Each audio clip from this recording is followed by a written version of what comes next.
Hi everybody, welcome to week 2. If you go to CourseWeb and go under the week 2 section of the introductory module, you'll find that the objectives for this week are for you to understand the basics of HTML and CSS and to use that basic knowledge to employ a smart text editor to create or change some HTML and CSS files. For your reading this week, I'm asking you to read 3 chapters in one of the books available in Safari Tech Books Online. The easiest way to find the book is to go to the University Library Systems webpage, click on PicCat Classic, and search for the title, HTML, XHTML, and CSS for the Absolute Beginner. This will take you to the record for that book, and you can click on the link for web access to go to eBrary and view the book. Here's what the book looks like on eBrary. So this is the actual book I want you to read. And then I want you to read chapters 1, 2, and 7. So chapter 1 covers Basic Web Page Development 101. This is a great introductory chapter. It covers what is a web page, what is a URL, what is HTML, what is CSS, and it even covers JavaScript a little bit. We're not going to be using JavaScript on our sites until the very end, if we use it at all. So don't be afraid of that. Right now, focus on learning about HTML and CSS. Chapter 2 gives you the nitty-gritty details about HTML, and Chapter 7 gives you the basic introduction to the CSS, or the cascading style sheets. After you've read those chapters, or at least the first chapter, chapter 1, you should download and install your Smart Text Editor and the SFTP client that I talk about in the syllabus, and complete the tutorials on HTML and CSS provided by W3 Schools. These are important for you to practice the basic foundations that you're going to get in the lecture that I'm going to provide right after these housekeeping details. And you can also bookmark this site for future use because it has a lot of good information and good practice to help you with your website design.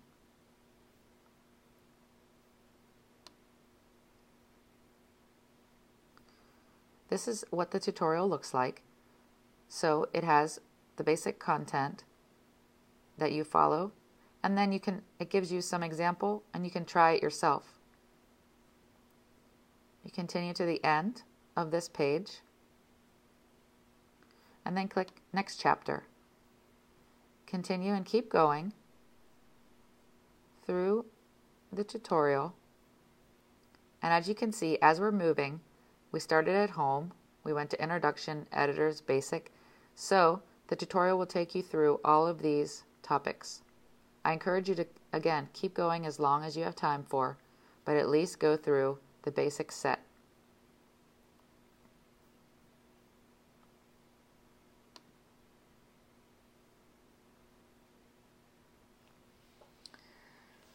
There is a quiz at the end that you should take at the end of this week's content.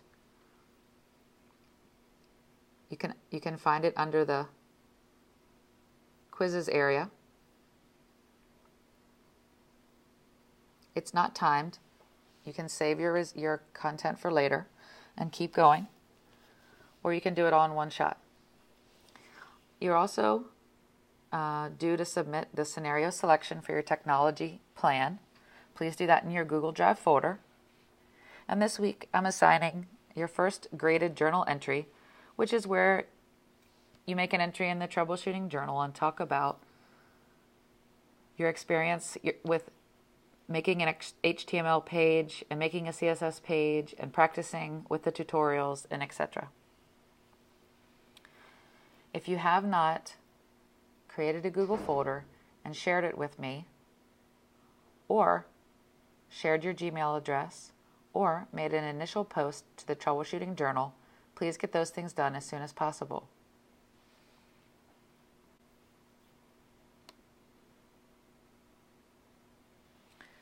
This week, the topic is HTML and CSS. HTML stands for HyperText Markup Language, and it comes from a family of markup languages under the standard generalized markup language family. HTML was created for simple text formatting and to be able to provide links to other documents and files, hence the term hypertext. The main focus of HTML is on display, which is not to say that it is focused on style. It is focused on marking up text to be able to display it in a web browser. There are several basic components to HTML. The first component is an element. So the HTML language is made up of elements. An example element here is this P with a left chevron and a right chevron. This P in the language of HTML denotes a paragraph. Each element has a beginning tag and an ending tag. The ending tag generally has a forward slash before the text of the tag is written. There are several tags that do not have a full end tag. They simply end, such as image. But in general, most tags will have a beginning tag and an ending tag. And tag and element are used interchangeably here. I may say element sometimes and I may say tag other times. Please know that they mean the same thing when I say them. Another component of HTML, of the tags or elements themselves, is attributes. For example, the span, which is a special tag, can have a specific language. Here, in this case, we have the beginning tag span, the end tag span, and an attribute language, lang, which equals, in this case, French. And as you can see, the text within this element, within this tag, is French.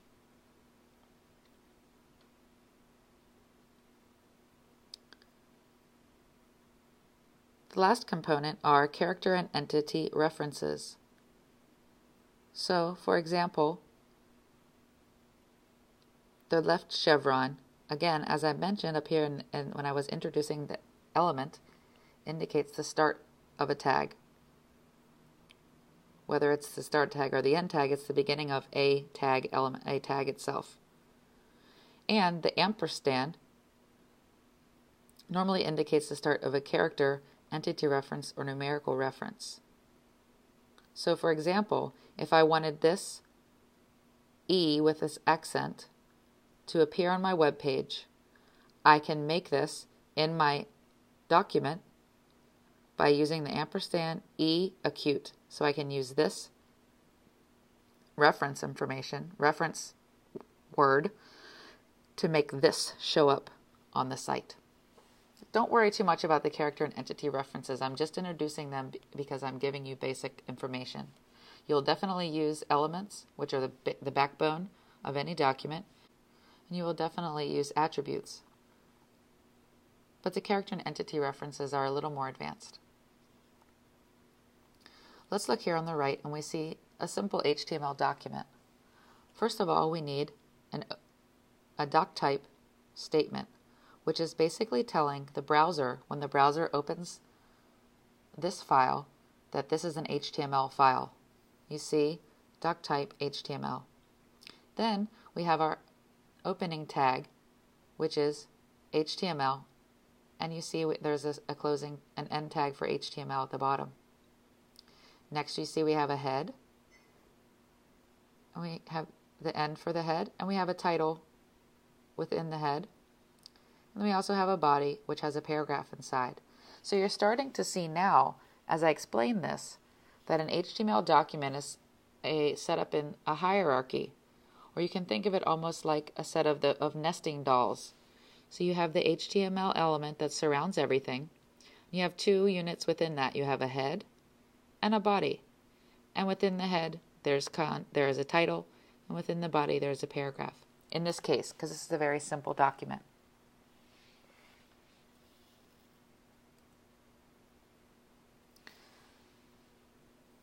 So this hierarchy manifests itself within the browser as the document object model. So taking the simple example before, we can see we had a document. This is a document. It had a root element, HTML. You see this? HTML is the root. Within that, there was a head and a body. A head and a body. Now, in this case, the head includes a title and the text, my title. Here we see the head includes a title with the text inside that says hello HTML. In this case, the text of this site, this example, is my title. Within the body, we can see we have two elements. We have a link and a header. In this case, the body has a paragraph. But you can start to see how that the document itself gets parsed by the browser in order to be able to display the content and know what to do with the content. And this is called the document object model. There's more in the reading about this. So XHTML, or Extensible Hypertext Markup Language, and is a stricter and cleaner implementation of HTML 4.0 in XML, using XML. There's a clear separation of content and presentation, so developers are forced to use cascading style sheets in order to style their pages, whereas in HTML you may use inline styling if you choose.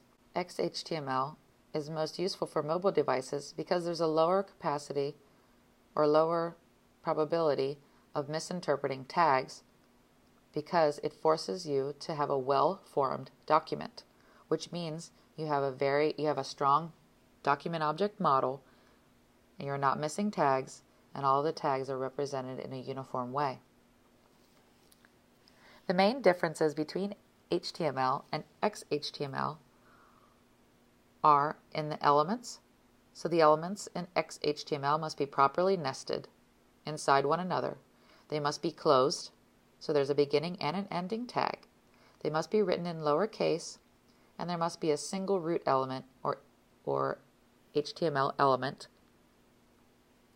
Whereas in regular HTML, HTML4, 5, etc., you can have improperly nested elements, unclosed elements, elements with upper and lower case beginning and ending tags, and more than one root element, and your content will still display.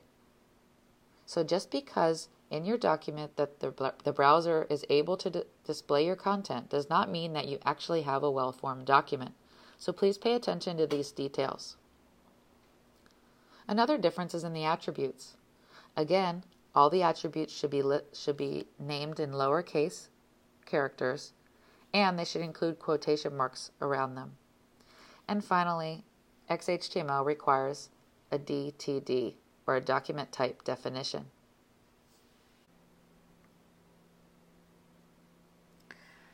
Now let's take a minute to talk about HTML document structure. As I mentioned when I talked about the document object model, you saw within an HTML document, you've got two main elements. One is the head, and the second is the body. Common things that are stored in the head are the title of the page, which display in the tab when you're looking at the page in a browser, meta information or metadata, that can be keywords to make your page more discoverable in a search engine, the owner of the page, a paragraph description of what the page is about, etc. Also in the head, you can store style information. You can store it in two ways, of which we'll talk about more in the second half of the presentation. But the two ways are, you can store the content within the head directly, the CSS directly, or you can store the link. You can add a link to an external style sheet in the head, and then but the CSS information is stored in a separate file. The second main element is the body. This is the content that actually displays in the browser. So when you look at a web page and you look at it in a browser, you don't see any information that's in the head except the title that's actually up in the tab. But you don't see any of the meta information, you don't see any of the CSS or any of the other content that's there. The only content you see in the browser is what's in the body. Examples of elements and content that are in the body are headers, such as this header 1, 2, 3, 4, and 5, lists, ordered lists or unordered lists, paragraphs of content, definitions, tables of content, and so on.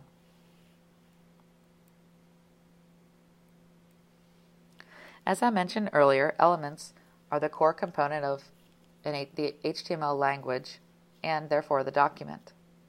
They have a start and an end, and the tag itself is the markup of an element. So here we have a title and a title, and it's showing essentially what these two tags around this text are doing, are telling the browser the text within these two tags is a title. So you should treat it as a title. Or the text between this tag or element of an ordered list is an ordered list. So you should display that as an ordered list or render that as an ordered list. By render, I mean that the browser will read through the content of the HTML document and render it or display it according to the tags that are within the document in the browser. Again, the end tag generally has a / after the chevron. Should be a right chevron here. And the tags are case insensitive in HTML, but they're case sensitive in HTML5 and XHTML.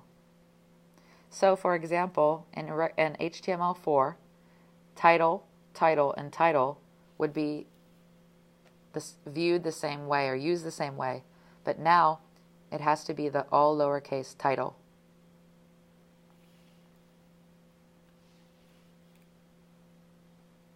So here's an example of metadata that you can put in the head of your document.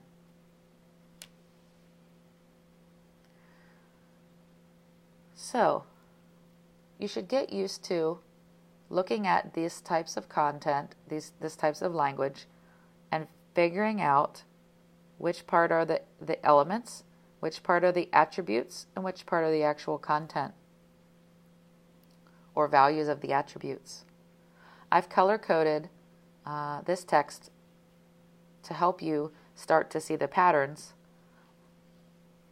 but you should challenge yourself by looking at different sites and trying to read the HTML. And I'll show you before the lecture is over how you can access the HTML in the browser.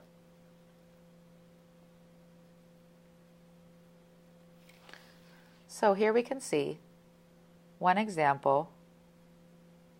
Here is the basic metadata, which is saying that this is an HTML page and it's using this encoding for the characters. A second example is if we want to refresh the page, then this means every 600 seconds that someone has viewed the page, the content refreshes. For example, if you're looking at a site and you see that the images change, or something changes that's not in a banner that's scrolling, but it seems like the page is reloading and a new picture is coming, then this line of HTML might be responsible for that happening. Here's an example of the keywords. So the content keywords could be, it's about a university, it's Pitt, college, learning, undergraduate, graduate. Again, I took this content directly from the Pitt's main website. And finally, you can have a description. So here's the description that the University of Pittsburgh has about their site. University of Pittsburgh is among the nation's most distinguished comprehensive universities with a wide variety of high-quality programs, etc. So these are examples of metadata that you can have in the head of your website that, again, make it more discoverable, describe exactly what content is, what the content is, describe the content, give details about the content, and also allow you to manipulate the user experience by, refreshing it as they're looking at the content.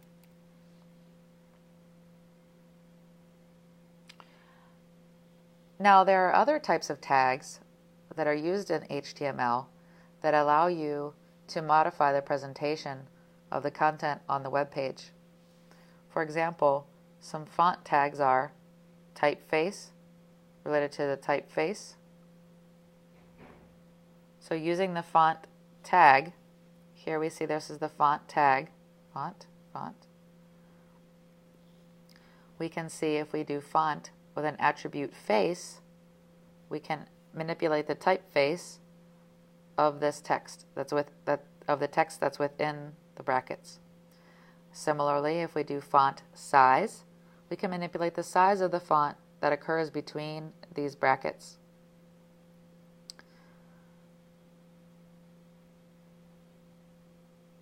We can do a more universal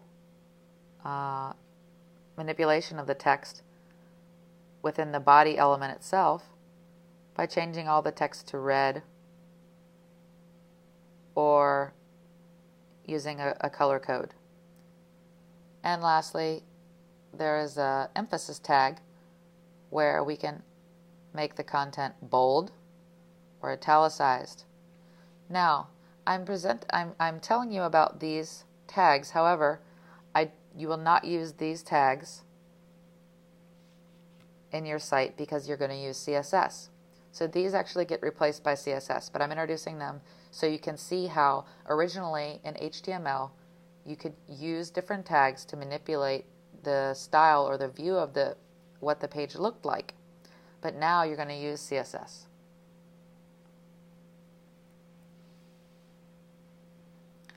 And again, continuing on, let's talk about the background. So you can change the background colors. So again, we're manipulating the body of the document. And we're changing the color by using text, a word for yellow, or this specific code for that yellow. You may also add an image as your background.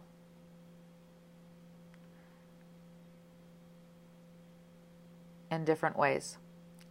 And we're going to talk about this a little more later, but for example, here we have the background and it's an image and it's Hello World GIF. It's a GIF image called Hello World.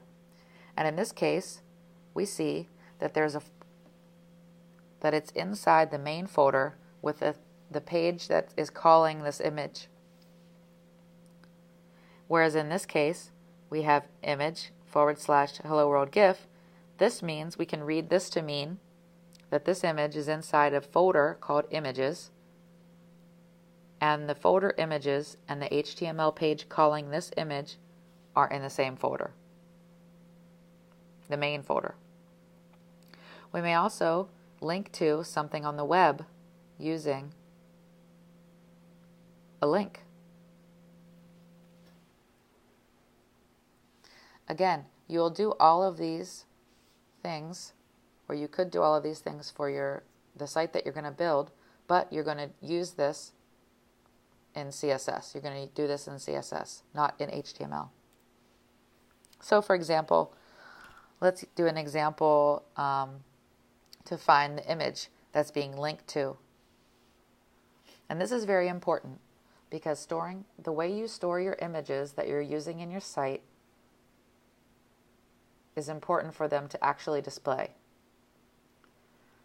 So let me take a moment to talk about the directory where you store your website. What you're going to do is you're going to have a folder. In that folder, you're going to have your HTML file, your HTML document, or multiple HTML documents if you have multiple pages on your site. Then you're either going to have the images directly in the folder with the HTML documents, or you're going to have the images within their own folder, titled Images, let's say, or you're going to use images that are available on the web. So those are the three ways that you can use images in your site and store them. So let's look at some of these examples. So in this example of a background image, this body tag background attribute is calling for this image, and it's stored within an image folder, and the image is called findme.gif. In this case, they're using a URL to connect to the image. And the way that we can think about this, and I know we haven't talked much about the infrastructure of the web, but just bear with me. So in this case, you see we have this website, www.w3schools.com, and this is actually a server. So a server is a computer that's connected to the web that stores content and makes it available to a browser when you call it via this URL. So on this server, there's a folder called Images. Within that folder is this IE GIF image. So this is the actual image that's being called to be displayed in the background. It's stored in a folder on this server. Whereas in this example, there's a folder called Image, but it's stored in the local directory. So in this case, we're calling to display an image that's on another computer, or on a computer that we don't have any control over, in a directory we don't have any control over, so we need to link with a URL. In this case, it's on either my own computer in the directory, or on a server that I have some control over in this directory. Okay? And I'll show you an example of this at the end as well. Moving on to the third image, this is an example of an image that's stored directly next to the HTML document that's calling it. Now, the last example I'm going to cover here, because this is also a URL, is this. This, number 4, is absolutely what you do not want to do. I'm going to say that again. This is absolutely how you should not refer to an image. This is called an absolute path. So what this is doing is this is saying on the C drive, hard drive of this computer, of a single computer, under Users, PO, My Documents, My Website, get this image. The problem with this is that when I transfer, if I use this and I transfer my folder to a server, and I want any browser to be able to find that image, it needs to be able to access that image. But it can access that image if it's calling my hard drive on my machine every time, because the server doesn't have access to that. So we make a relative path, which is this example, to the image.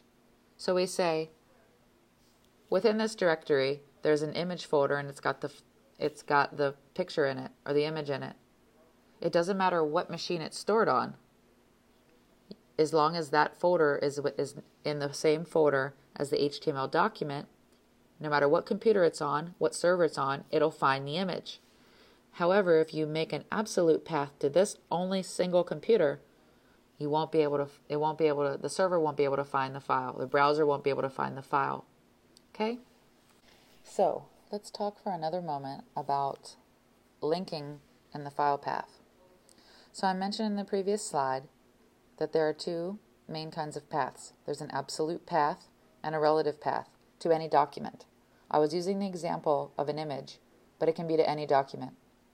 So an absolute path is a kind of path that has an absolute path beginning with the physical storage and ending with the file.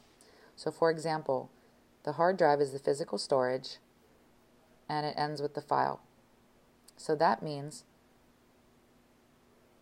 again, the server needs access to this specific drive in order to get this image. Whereas, if you use a relative path, it's relative to the directory where the file is stored. So, if we use this example, we see it's an image and the source is a file within the folder images new. And again, you always want to use a relative path to any files in your website. In order to link to an image, there's a special tag called an image tag with an attribute called source, and within that you add the URL or the file, the path file, or the path to the file, Another important attribute for an image is alt, and this means alternative text.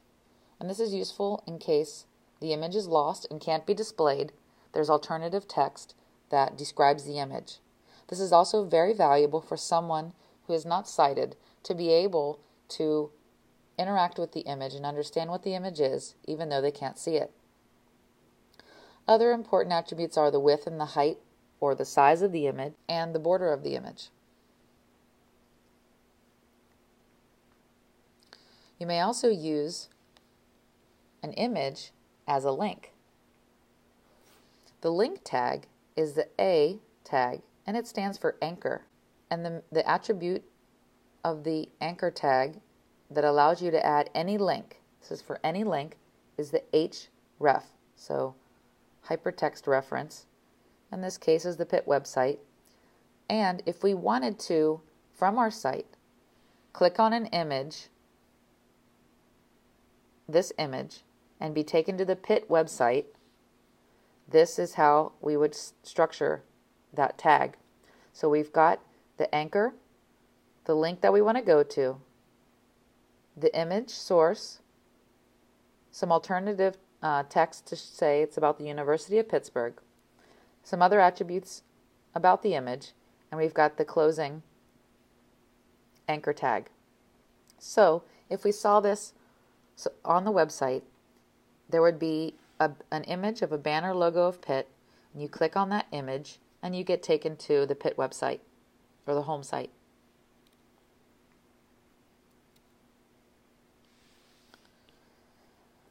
The second component that I introduced earlier related to an HTML page is an attribute. All elements can have various attributes that define properties for that element. Again, taking from the PIT website, we can see here we have different elements. We have a div element. We have a form, which is the search box. And we have other information about the search box, which include many, many attributes. So here we see for the alternative, this alternative image information, it's search because it's a search box for this image. There, it's aligned in the middle. There's no border. It has a 16-point height. The type of it is an image, and so on. So whenever you see a tag, this is a better example, a tag, here in this case it's form, and then a word after that with an equal sign with content in quotes. This is an attribute here. This action and the link are an attribute. An attribute has a name, and a value. And again, attributes allow you to define various properties of an element.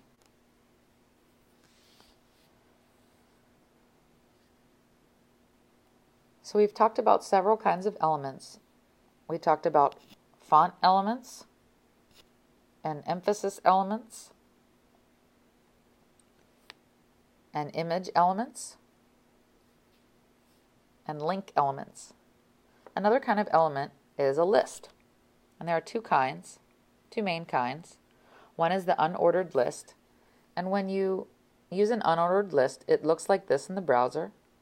And an ordered list. When you use an ordered list, it looks like this in the browser. The only difference being that in the ordered list, they're numbered sequentially, 1, 2, 3 in this case.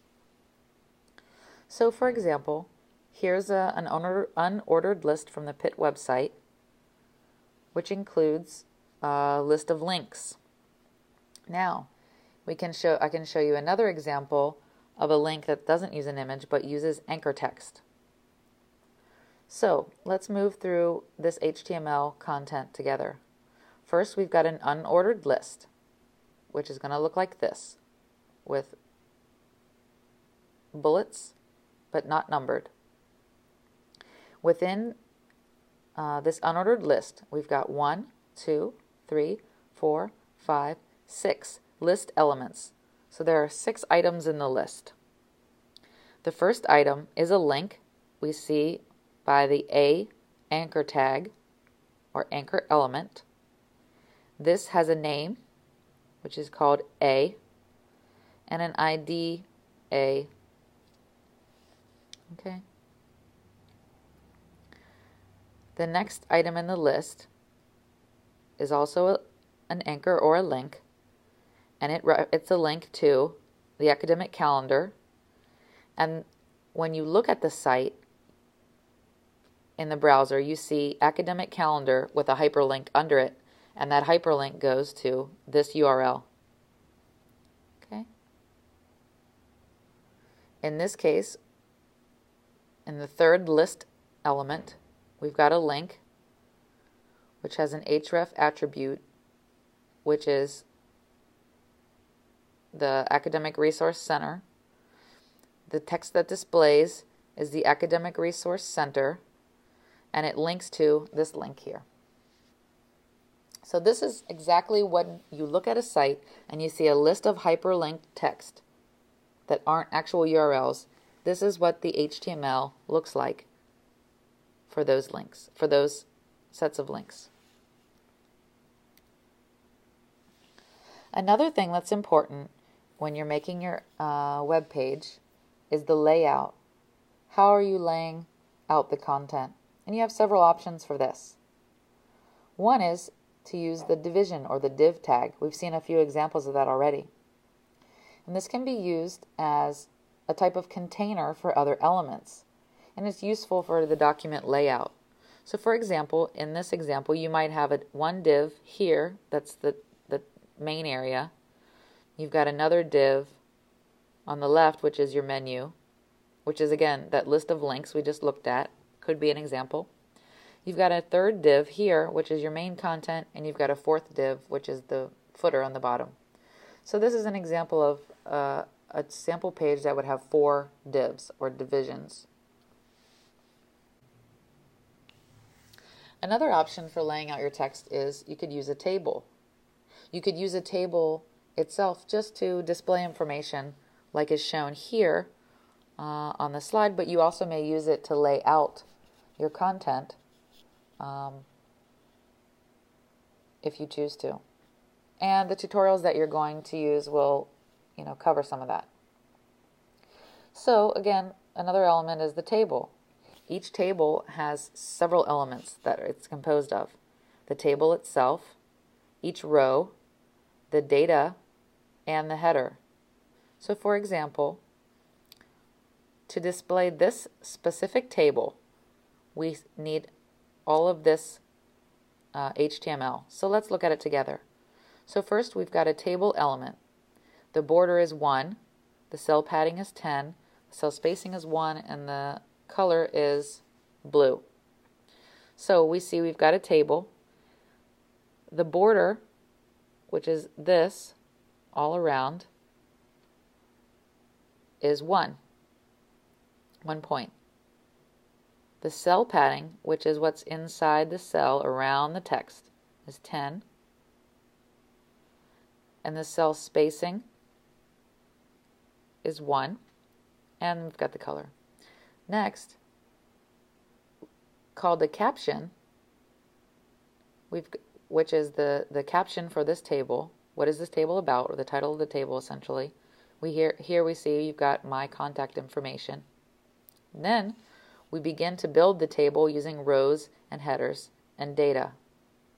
So we've got the first row. This is the table row. It has a head, and it's a row of headers. So the first one we see is name, table header name, here. Table header telephone, and another table header fax. Okay, do you see how in this row we've got 1, 2, 3 headings, and only one of which should be aligned center. That's the end of this row. Then the second row we've got some data. So here we have a table data, my name, table data, the phone number, and the table data, the fax number. So in this row we've got 1, 2, 3 pieces of data. And then we close this row and close the table. Okay, hopefully you can see how we've built the table using the HTML text. Now, if you want to leverage templates, and there are a lot of templates out there to lay out your site, you're welcome to do that. However, you should be careful because sometimes you won't understand some of the content that's in that document, so you won't know how to fix it if it becomes a problem. So what I actually recommend that you do is use those templates as a model, find the content within those templates that you like, copy that code, and use that in your site. If they ask for you to attribute where you got the code, please do so. But I encourage you to use these templates that are available as a model. Take the code, the pieces of the code that you find are valuable and useful and beautiful, but I would caution you against using a full template if you don't understand all of the elements that are working inside that template. So, I'm encouraging you to take a lesson in fishing. For example, you teach a person to fish, and they can feed themselves forever. But if you give them a fish, they can only eat one meal. So what I'm trying to say here is that please take a lesson in fishing, and by learning how to fish using the tutorials and resources available at this website, W3C Schools, and by reading more about the element and attribute references, and begin playing around and practicing with using HTML, because I've only given you the basic flavor in this lecture. There's a lot more to learn, but even if you just practice the basics, please try to go find other information, watching videos, doing tutorials, etc. And use the resources that I give you here to look up tags and to do what you want to do with your website. So if there's something that you want to have on your website, or that you want your website to do that I didn't cover in this part of the lecture or the next part that's coming up, please use these resources in order to find the tags that'll do what you want and learn how to use them. Okay, so let's have a little review before we move on to CSS. And here's a time if you want to pause it and take a break. You can do so. All right, so Here we have a simple HTML document. We've got an HTML tag that's opening the document. We have a head and a body. Within the head we've got a title. Within the body we've got a heading and a paragraph. This is the HTML document, and this is the same HTML document rendered in the browser. So you see we've got the HTML element itself doesn't show. It's just saying that this is an HTML document. Within the head we've got a title, My Homepage, and you can see how it's displayed here on the tab, My Homepage. Okay, that's this content right here. Title, My Homepage, here in the tab. We also have a body of the document, and within the body there's a heading, My Homepage, which is this content right here. You see the text is larger and it's bold, and those are attributes that come along with this element H1, heading 1. We also have a paragraph within the body that says, Welcome to my homepage, which is this content here, Welcome to my homepage. So in this simple example, you can see the HTML markup or elements or document or code, and then on the right you can see how it looks in a browser. Now we also should remember that we need to make well-formed pages that have closed elements and make a nice nested hierarchy.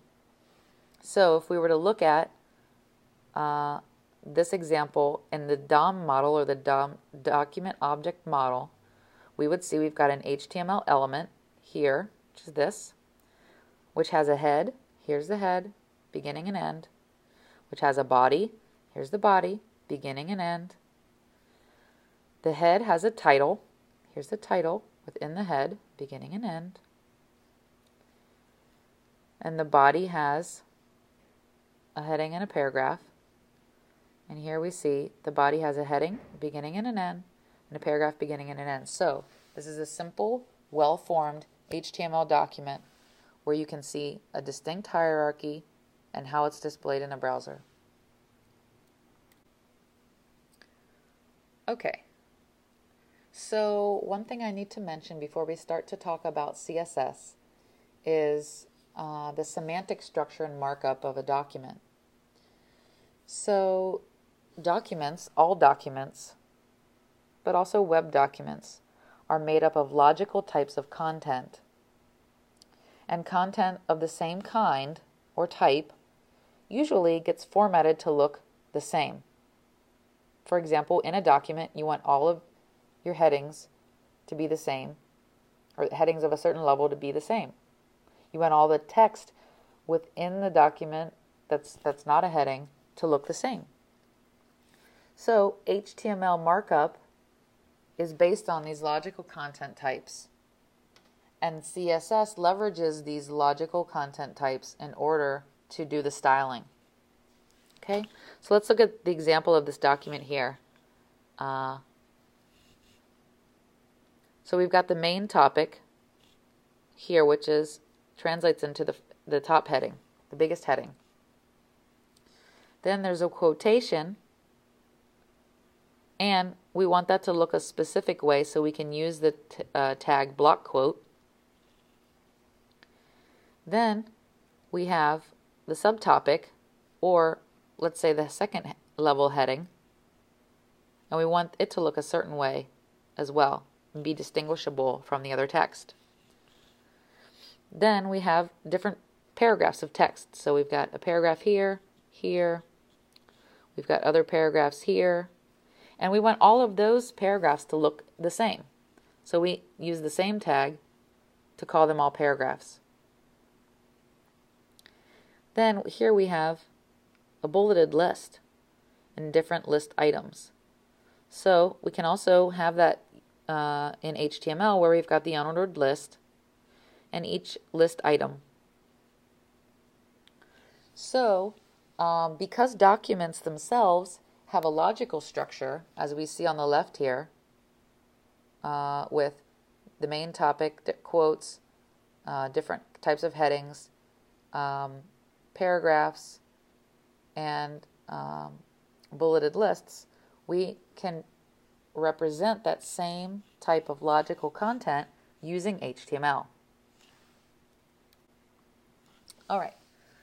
So now let's begin talking about the cascading style sheets, or CSS. These were actually created by a researcher in MIT in 1994, and it's been a W3C or World Wide Web Consortium standard since the introduction of HTML4. And now we're on to CSS 2.1, and if you want the details, you can go to this link. And essentially, CSS are style sheets or styles that define how to display HTML elements or tags. They control how the elements are presented in the web page, and CSS files have a .css file extension.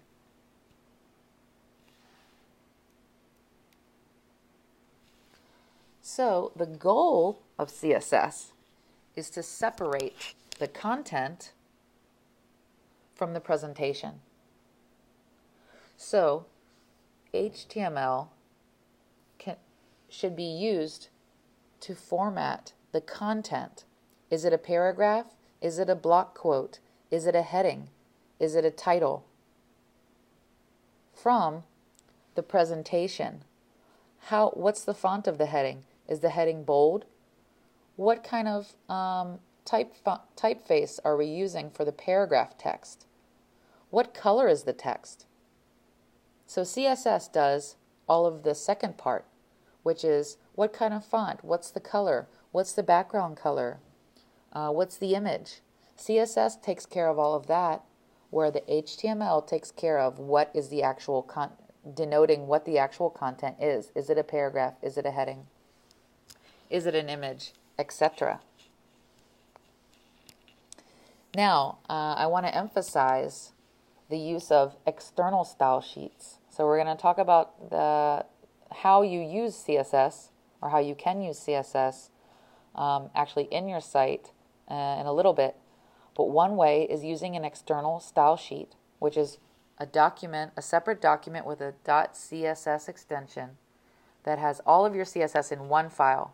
You can have 50 pages on your website, 50 pages, and you can control the CSS or the way that each page looks with one file. This is pretty powerful, and this is one reason why CSS has really taken off and become so important for determining and managing the presentation of a large site or any site. Now also, so we'll talk more about that, but I encourage you to use the external style sheet for CSS in your site. Now, if you want to, you can look at some examples of really nicely done CSS at csszengarden.com. So CSS has some distinct advantages. First, it allows for faster rendering or download of your page, because you can use CSS to control the order of how the items are presented. It makes the site it can make the site maintenance much more easy, because you only need to edit one file to manage the CSS if you're using an external sheet. And it gives you global control of design attributes, because if you're using an external page and you update what all the paragraph elements look like, every time there's a paragraph rendered that has a link to that CSS, it'll look exactly like the way you just manipulated it to be 5 seconds ago. So it can have real global control over the look of the site. It also leads to cost savings, so you only need to call one style sheet, and it can be cached or remembered for later. And if the code on your site is cleaner, it's easier for a search engine to actually index your page and might lead to your page being seen more often. So let's get into some details about the syntax, or what the CSS actually looks like. So the first concept that we have is a selector. So in CSS, the selector is the HTML element that needs to be styled. So in the case in this case, in the bottom, you see the heading is the thing that we want to actually style, the thing we want to control the presentation of. And that's called a selector. When it's used in CSS, this element, this HTML element, becomes a selector because we're selecting what this element is going to look like or be like. And the second concept is a declaration. So CSS has two main concepts. It has a selector, the thing that's being styled, and a declaration, the style that you want to apply. Now, the declaration or the style that you want to apply includes two parts. It has a property. Again, in HTML, we call this the attribute. Okay, so properties and attributes are synonymous. And the declaration has a value. So in this case, the property is a color and the value is blue. So that means when this HTML element is found in a page, the heading 1, the color of that heading is going to be displayed as blue. And subsequently, the font size is going to be this size. So that's how the syntax of the first part of how the syntax of CSS works. So you've got a selector, the thing you want to style. You have these curly brackets, which open the declarations. You put in your first declaration, the property and the value. You use a semicolon, and you put in the property and the value, semicolon, and then you close it with the curly bracket. So this is actually what one line of CSS looks like. And you use a colon between the property and the value.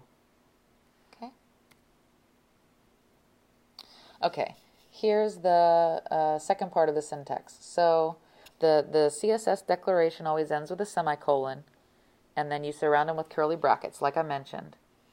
But for your own human readability, you might, instead of reading it in this way, you might want to use the return key and make it easier for you to read each declaration. So this way to look at the CSS is exactly the same content as this, only it's more easily readable for humans. And the browser will render each one and be able to read each one because the concept of white space doesn't matter to the browser. Okay, so if you want to organize your content this way, your text this way, your code this way, whatever you want to call it, you can do that. You're welcome to do that, and it's purely for your human readability. It doesn't matter to the browser. So here are some links to some basics for CSS.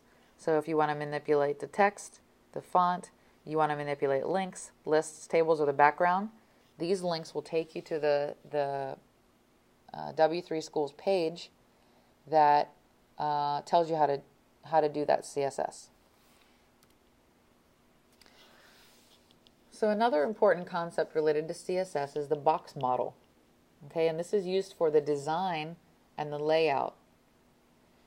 So remember earlier I mentioned the tables and divs for laying out the content. So this box model is related specifically to the div, or the division tag in HTML. And what you can do is, there's a concept of within one division, you can have a margin, a border, padding around the actual content. Okay? So within this model, you've got the content at the center. So there's some text or images that are in the center here. Then, in order to make it display nicely, you might want to have some padding around that content, which is in between the border of the content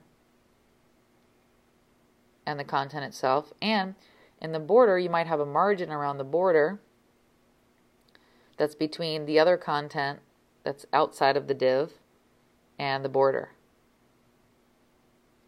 And for more information about this, you can follow this link.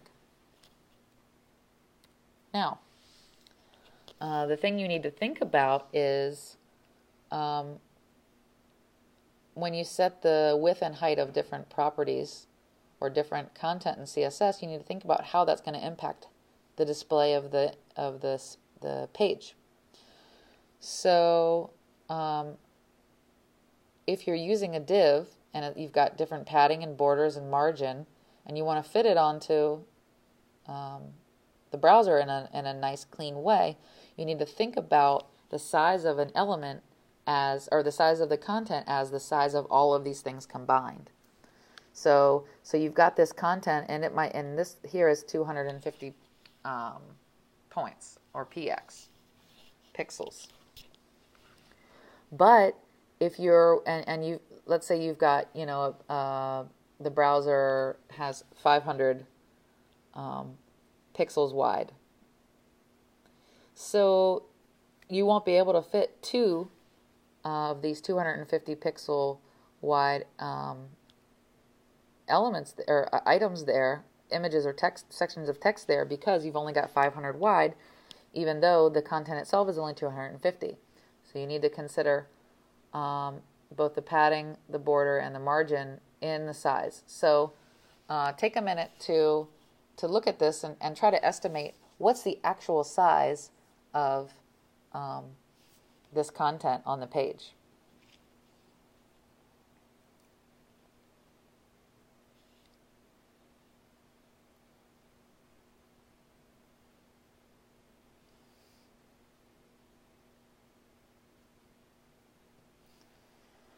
All right, so the actual size is 300 pixels. Why?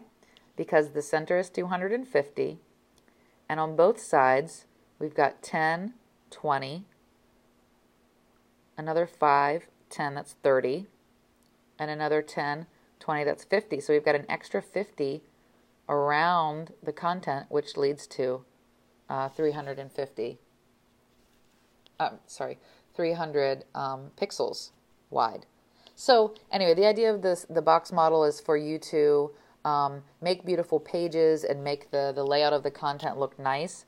But I'm just alerting you to the fact that you need to consider all of the items within that div that are making the layout look nice when you think about the actual size of the content on the page.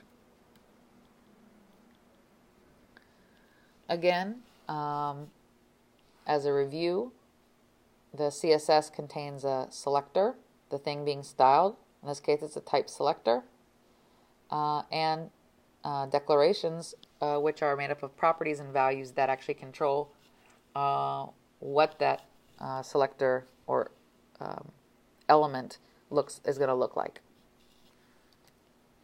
Now, there's another type of selector,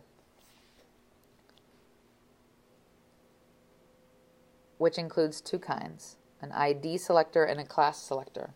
Let's talk about the ID selector first. So this selector uses an actual element from HTML that you want to style and then applies some styling. In this case, we're using a special selector, in this case an ID, which uses an ID that you create. You create this ID, and it uses the ID to create a style for a single unique element. So for example, here's some CSS for one paragraph, for para 1. So any paragraph that has the attribute para 1 will be styled in this way. And you see here the pound sign is used to denote that this is an ID selector. And that means that within the HTML itself, so here's an HTML document. We've got, I don't have the HTML opening and closing here, but they should be there. I just didn't include it in this example. But here we see within this document, we've got a body with a heading, which is this, and we've got a regular paragraph here. It just says P, and it's paragraph. But then we've got a paragraph that has an ID that equals para 1. Okay? And that paragraph takes the characteristics of this CSS. For more information and tutorial on selectors, you can go to this link. All right, so that was the ID selector. The next select, and that's used for to identify and style unique items. Now, the other kind of special selector is the class selector. And this uses a class name to create a style for a group of elements.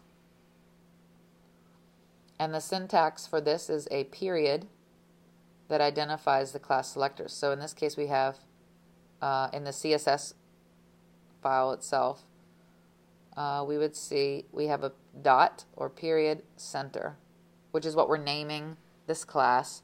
And what it's doing is it's going to, whatever element we put in this class, or we assign this class, is going to be centered in blue. The text will be blue, centered in blue. So again, if we've got our HTML document here,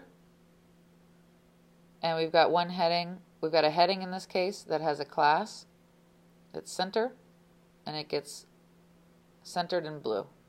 And here we've got a paragraph that has a class center, and it gets centered in blue. Whereas we've got another paragraph that doesn't have any attributes. It's just a regular paragraph, so it looks like a regular paragraph. So the difference here is, in this case, we are assigning an ID to a unique element, where here we are creating a class that can be used for multiple elements. Okay, so another way you can use the class is you can use the class selector on specific types of HTML elements. So for example, you can use this class center on paragraphs only. So, for instance, again, we've got this text align center and the color's blue, and we've got the same document, but because this class is only for paragraphs, we can put the class center on the heading, but it doesn't impact it. Whereas when we put it in the paragraph, it does impact it and makes it blue and centered. So again, I encourage you to read this tutorial on selectors and learn more about them. But that's the main way that you're going to, that and the type selector are the main ways you're going to use CSS to style your content. And now the final piece is to talk about how you combine CSS with HTML. So how do you actually use CSS in your HTML document? The first way, as I mentioned before, is you can use an external style sheet, which means the CSS is in an external CSS file. For example, file name .css. So this would be a file that's separate from your HTML file that has the CSS in it. The second way is to use an internal style sheet, which means you've got your CSS and it's inside the head section of an HTML page.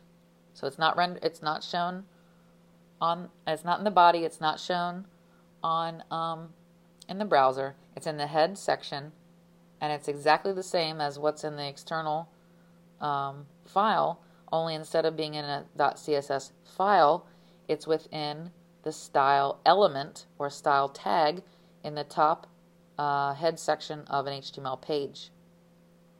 And the last way you can use CSS is using inline style.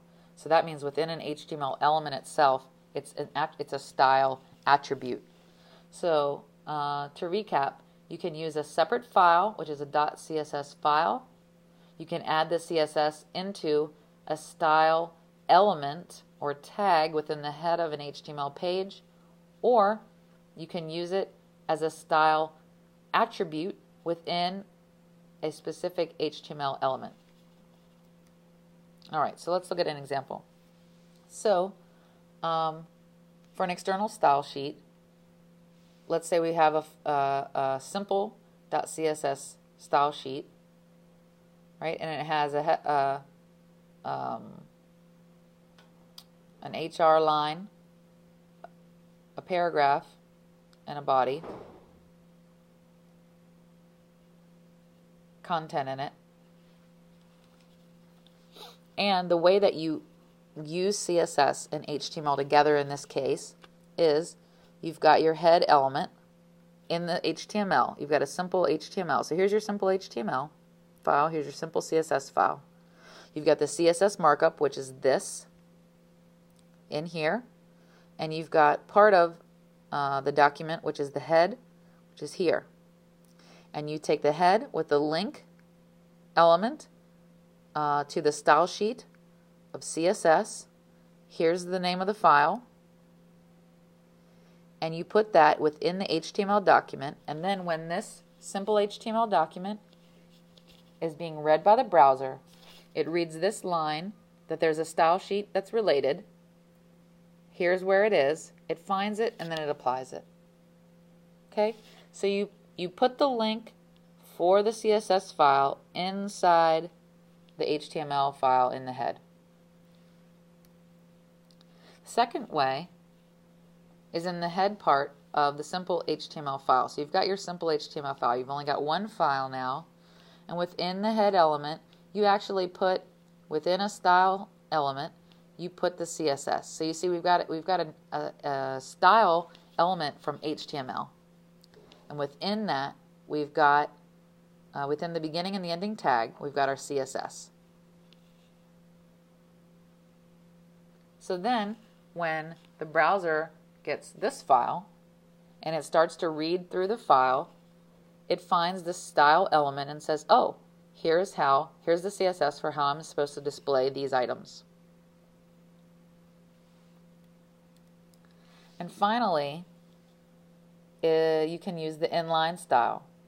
Now, this loses a lot of the advantages that I talked about earlier with style sheets because it mixes the content with the presentation. Remember, the goal of CSS is to separate the content, what are the items, the types of content in the page, which is what HTML should do, with the presentation, how should this content be displayed, and what should it look like, which is the goal of CSS. So using the inline style actually mixes these together. So you should use this method sparingly. You should use this when you absolutely want this particular piece of text or image or piece of content to look the same every single time. You'll use the inline, but otherwise I would recommend that you don't use it. So what you do is you use the inline style attribute in the relevant tag that you want to manipulate. So for example, we've got our simple HTML file again within the body now. So the other two were within the head, remember? Now we're within the body of the document, and we've got a heading 1 element. And then we've got here the style attribute, and you put the CSS within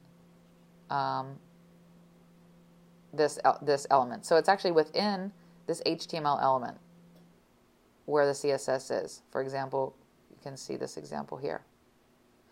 So you can see how if you're using CSS in this way, it's essentially like using the font markup in HTML, which means if you want to make a global change, you want to change the font in all the paragraphs or for all the headings that you're using, you're going to have to go to every single heading and every single paragraph within your document and change this CSS markup. Whereas if you've got it in the head in the internal, or you've got it in a separate file, you just change one line and it changes everything. So hopefully you can see the advantages, or more importantly, the disadvantages of using this inline method. Okay, so I know you're sitting there asking yourself, what's this cascading style sheet about? What's the cascading part? I don't understand this term. So the cascading part of the cascading style sheet has to do with multiple CSS acting on one document. So multiple ways CSS interact with each other. So for example, in a single document, you can have multiple external sheets.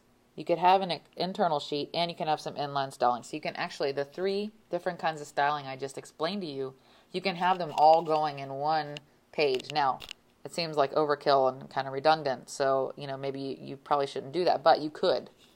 And in some cases you do, you have to.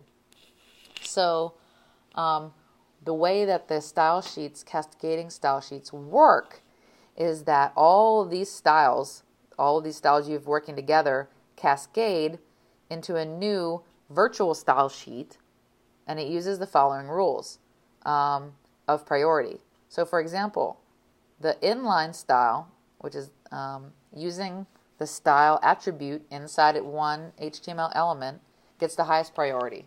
So if you've actually put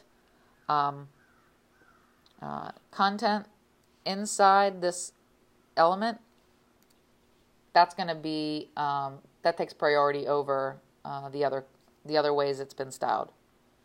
Then if you use an internal style sheet, that gets the second level of priority, and then the external style sheet, and then the browser default. So one thing that I haven't mentioned that's important to remember is that every browser has a default way that it displays content if it's not told to display it in a certain way by your site. So, your CSS file or the CSS content that you put in the head or in line is not going to be comprehensive. There are probably going to be some elements that you're not going to style because you're not concerned with what they look like, or you just don't think about it. So the browser actually is going to have a default for displaying things or styling things that you haven't told it how to style. But it gets the lowest priority in terms of the cascading. So let's look at an example. So in one site, we have an external style sheet that has a heading 3 and gives it the color red. It aligns the text left, and it makes the font size 8 points. Then in the same site, we've got on the same page, we've got an internal CSS style sheet that says the heading number 3 is aligned to the right, and the font size is 20. And finally, there's one in each of the heading 3s on that page. Within that element, we've got the font size should be 12. So, using the idea of the cascading from the highest priority, most important, to the least important, what do you think the resulting color alignment and font size will be for any of this H3 or heading 3 element? What's that going to be when the document gets rendered or displayed in the browser?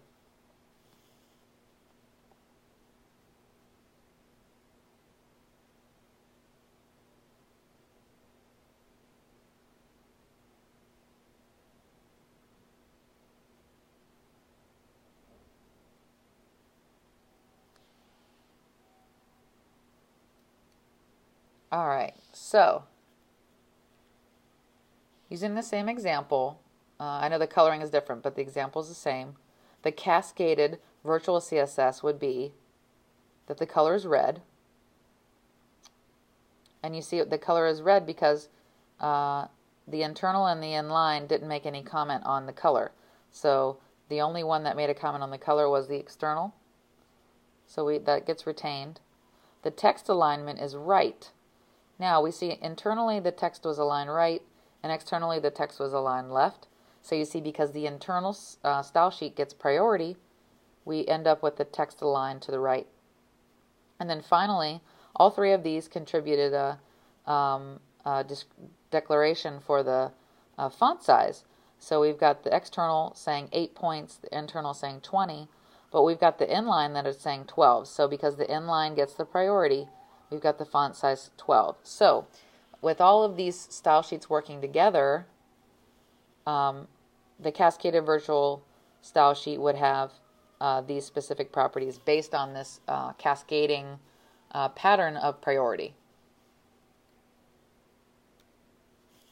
All right, so that's all the content that I feel like I have time and or should overwhelm you with to start off with. So I encourage you to keep fishing. Again, we're back to our, fishing for more information, learning how to learn, learning how to find new resources. I encourage you to do as much of the tutorials as you can that I've assigned for HTML and CSS. Don't get discouraged. Don't get anxious. Just try to do your best and go along with the examples. Post your questions to the discussion board. Post your feelings and experiences and troubleshooting behaviors and patterns onto the troubleshooting journal. And, I encourage you to try to have fun with this. Try to make it fun. And here are some links that can help you with CSS. Now, I did want to show you two things that I promised, which is how to find HTML in a browser and how to set up the directory for your website. All right, so here's a folder that I have that's called Website. Within that website, I've got an HTML folder. Within this HTML folder, I have several HTML files. You see I have the index.html or HTM, links.html. You can use HTML or HTML for your pages. Either one works. So we've got index.htm,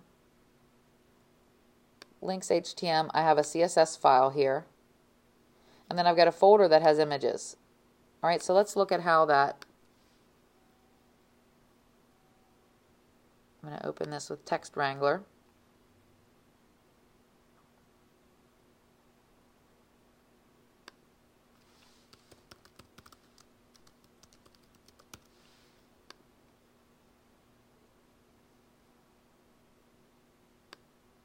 Okay.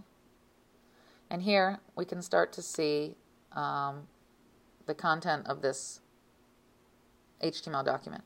So again, we've got this doc type here, and I'm actually using HTML transitional, or this is XHTML. I've got my HTML opening tag, and actually it should show me. Here's my ending HTML tag. Okay. And I guess the important thing here is here's the head of my document, and then I've got a body. You see that?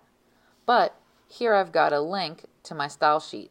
So you can see here, style sheet CSS, and it's jgb.css. Now, the reason I can just put the title of the file is that when we go back here, this index file and the JGB CSS file are in the same directory.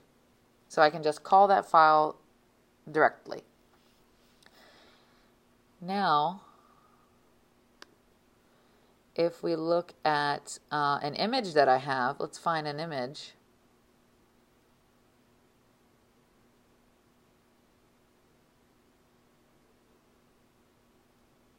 Okay, here you go. So if we look here at this image, here's an image tag. I've got some alternate text there.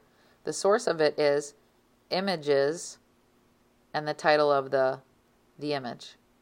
So I'm using this images because I'm storing the images in a file, in a folder that's in the same directory as the HTML file that references it. So this HTML file is calling this image, an image inside this folder.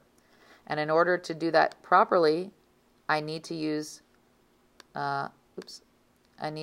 this images folder, or the images, this file path which has images / and then the image. Okay? And the last thing is to find the HTML source code of a web page.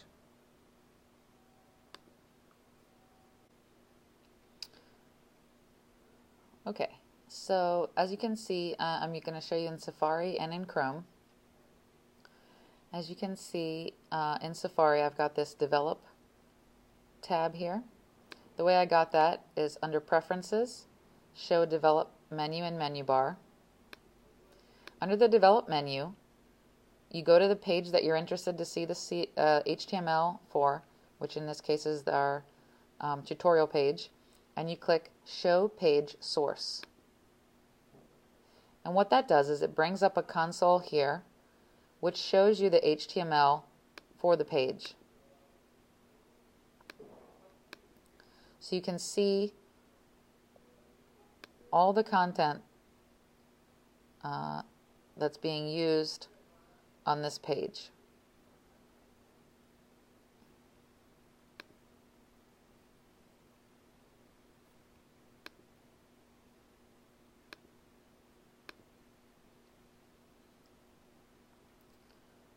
Similarly, in Chrome,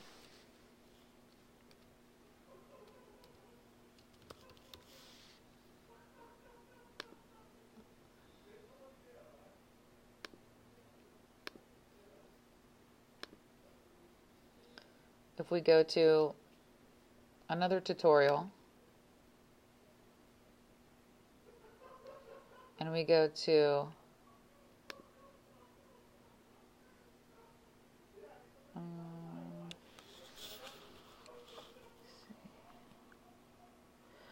under View in Chrome, you can go to View, Developer, View Source. And this takes you to a separate page which shows you the HTML for that page. Okay.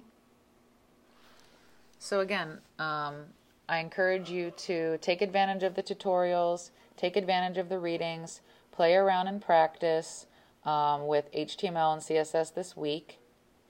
And I encourage you to go to sites that you like how they look, or you like how they're organized, and mess around with the HTML that's driving them. Okay?